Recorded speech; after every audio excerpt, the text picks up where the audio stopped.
Well, I know I showed this radiator last time I made a video, I'm pretty sure at least. And I'm pretty sure I showed this hose, but yeah, obviously I screwed that up. So eventually I'll order another piece of hose later on down the road and make it pretty. And of course I scuffed up the, or I marred up this a little bit. I have aluminum AN wrenches set, quite useful actually, but apparently they need to be anodized, I guess, the color of the fittings for them not to mar it any, because you can see where it scuffed it some. But anyways, what I really wanted to show off in this video was this. I got my oil fittings done for my remote oil lines. So I've got my sandwich plate on. Let's see if I can get this where I show. Well, it's upside down, but improved racing is who made it.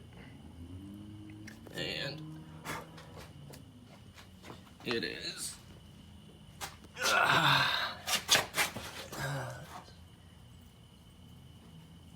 out on the front and on the back side for the feed.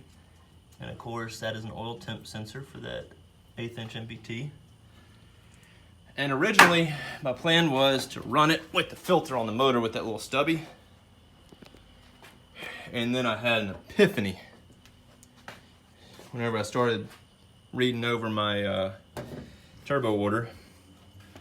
And for whatever reason, I didn't even think about not having an oil feed line currently, because my oil feed line was either going to come off of this sandwich plate or this.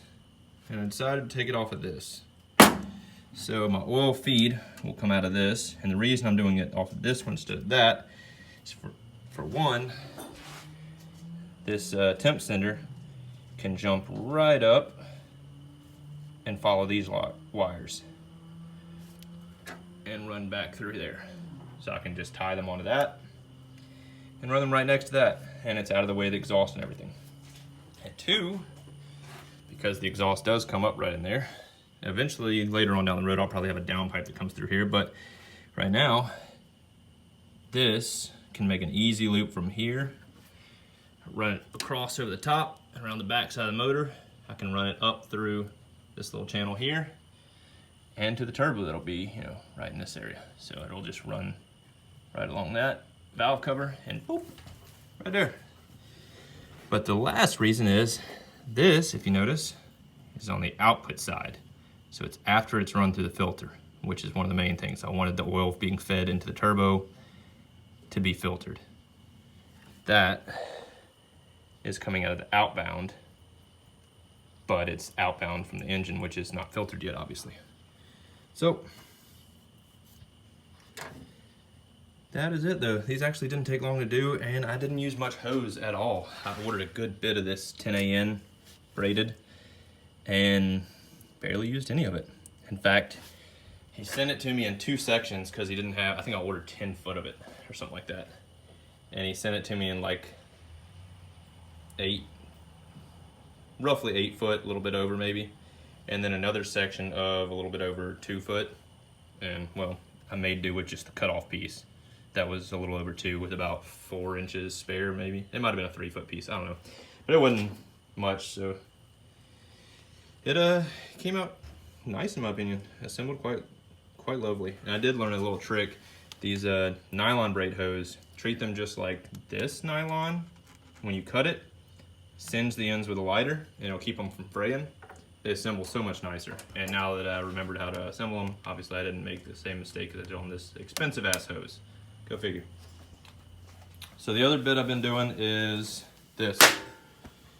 This is all the pie cuts I've been welding up.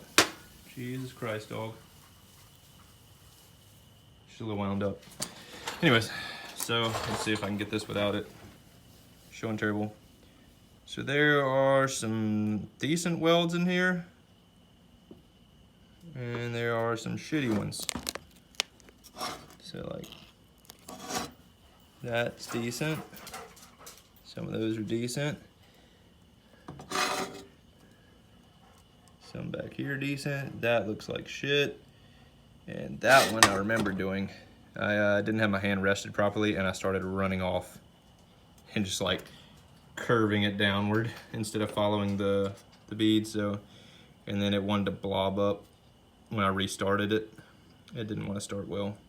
And then that's me picking back up where I should have been on path. But my TIG's improving on stainless. This top part's gonna be kind of shitty because it's hard to get to. I'm having to stand it up like this kind of, and it's not real easy to prop. So like these welds up here are kind of shitty looking. And once I'm able to lay it back down to where it's a little bit lower again, I can make it decent. And you'll see this circle here. That is my crossover, which is like so. The fitment's not perfect on it yet. You can see where I got gap there. Let's see, gap down there. Tried sanding and grinding this to get it as best as I can. It is really hard to get this fitment right on this piece because of the pie cuts. If for a straight piece, like if I was just joining this as a T or onto an actual piece of straight tubing, it fit up perfect. There was no gap. It's beautiful. But since I'm dealing with this curve and these pies are changing the angle all over the place, it's not easy. So I didn't weld up any of this because I'm cutting all of this out, obviously. I'll probably tack it a couple more times in here before I cut it out, just to kind of hopefully keep it sustained for a hole saw to cut out the majority of it. But what I'll probably end up doing, since it doesn't fill the gaps perfectly at the corners, I'll probably run the bead up to that gap, and then I'll take a little fine hammer or a punch or something and try to bend this flush up against it and then weld it shut, because I'm not really worried about it being super pretty or perfect. I am about out of gas though. So I had to pull the headers off because I have to bolt the flange, or have to clamp the flange on to keep this flange from warping, because one of these, or actually it's this one, actually did warp a little bit whenever I welded that side. And it made it quite a tight fit. So I definitely need to weld it slower when I do this flange. Take my time, let it cool more, and I need to make sure it's clamped for sure. I had it clamped before too, well, yeah. It just still warped a little bit because I was welding it too quick. Didn't let it cool. But I'm about out of gas, so luckily I think tomorrow's Monday. So I'll be probably making a gas run to get more argon, because back purging the stainless eats that shit up. Anyways, I guess turbo shipped, by the way. Save the best for last. Hopefully it shows this week. Got the UPS tracking number. Well, they printed the label. I don't think UPS has picked it up yet. They'll pick it up tomorrow. It's shipping out of Arizona, I believe. I ordered it from AGP. It's an AGP 6262 billet. I had the compressor, or the turbine housing ceramic coated, which delayed it like 3 weeks. And it is an anti-surge billet housing, so I'm psyched. It is going to be beautiful. Anyways, I'll do a video whenever it shows up, do an unboxing. Thanks guys, later.